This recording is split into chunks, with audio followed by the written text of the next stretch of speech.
మన భారతదేశంలో అనేక మహిమాన్విత దేవాలయాలు ఉన్నాయి. ఒక్కొక్క దేవాలయానిది ఒక్కొక్క ప్రత్యేకత. అందుకే భారతదేశ సంస్కృతి సాంప్రదాయాల్లో ఆలయాలకు ప్రత్యేక స్థానం ఉంటుంది. అదేవిధంగా హిందూ సాంప్రదాయంలో వివాహం కూడా ఒక భాగం. వివాహం తర్వాత పిల్లలు కలగకపోతే ఆ దంపతుల బాధ వర్ణనాతీతం.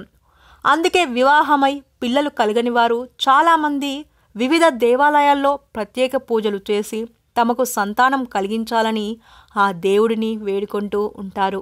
అటువంటి కోవకు చెందిన ఓ దేవాలయం గురించి, దాని ప్రాముఖ్యత గురించి కొన్ని విషయాలు ఇప్పుడు మీకోసం. అది సిమ్సా దేవాలయం. ఈ సిమ్సా దేవాలయం హిమాచల్ ప్రదేశ్లో ఉంది. ఈ దేవాలయంలో పూజలు కూడా చేయాల్సిన అవసరం లేదు. కేవలం మహిళలు ఒక రోజు పాటు నిద్రిస్తే చాలు వాళ్లకు సంతానం కలుగుతుందని నమ్ముతారు. ఇందుకు సంబంధించిన ప్రత్యక్ష ఉదాహరణలు కూడా ఎన్నో ఉన్నాయి. దీనిని మూఢనమ్మకంగా కొట్టేసిన వారు కూడా ఇక్కడ జరిగిన కొన్ని సంఘటనల అనంతరం తమ అభిప్రాయాన్ని మార్చుకున్నారు.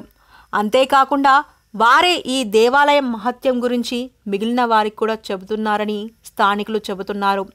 ఈ దేవాలయం హిమాచల్ ప్రదేశ్లోని మండి జిల్లాలో లడ్బరోల్ అనే చిన్న పట్టణం శివార్లోని సీమాస్ అనే గ్రామంలో ఉంది. ఇక్కడ ప్రధాన దైవం సంసా. ఈ దేవతను దాత్రి పేరుతో కూడా స్థానికులు పూజిస్తూ ఉంటారు. కేవలం హిమాచల్ ప్రదేశ్లోనే కాకుండా చుట్టుపక్కల ఉన్న రాష్ట్రాల్లో కూడా ఈ సిమ్సా దేవతను పూజించేవారు ఉన్నారు. ముఖ్యంగా దసరా నవరాత్రి ఉత్సవాల సందర్భంగా ఈ దేవాలయాన్ని దర్శించేవారి సంఖ్య ఎక్కువగా ఉంటుంది. ఆ సమయంలో హర్యానా, చండీగఢ్, పంజాబ్ నుంచి కూడా పిల్లలు లేనివారు ఎక్కువ సంఖ్యలో ఈ దేవాలయాన్ని సందర్శిస్తూ ఉంటారు. వారు ఆ సమయంలో ఒకరోజు రాత్రి ఈ దేవాలయంలోని నేలపై నిద్రిస్తారు.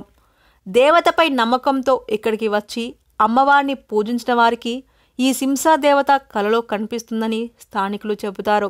అంతేకాకుండా కలలో పువ్వును కానుకగా స్వీకరించి త్వరలో నీకు సంతాన యోగం కలుగుతుందని కూడా చెబుతుంది.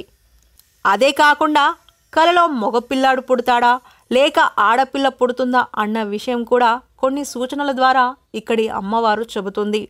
అది ఎలా అంటే కలలో ఆపిల్ కనిపిస్తే మగపిల్లాడు, బెండకాయ కనిపిస్తే ఆడపిల్ల పుడుతుందని చెబుతారు.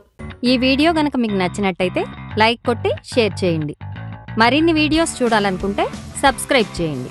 Thank you.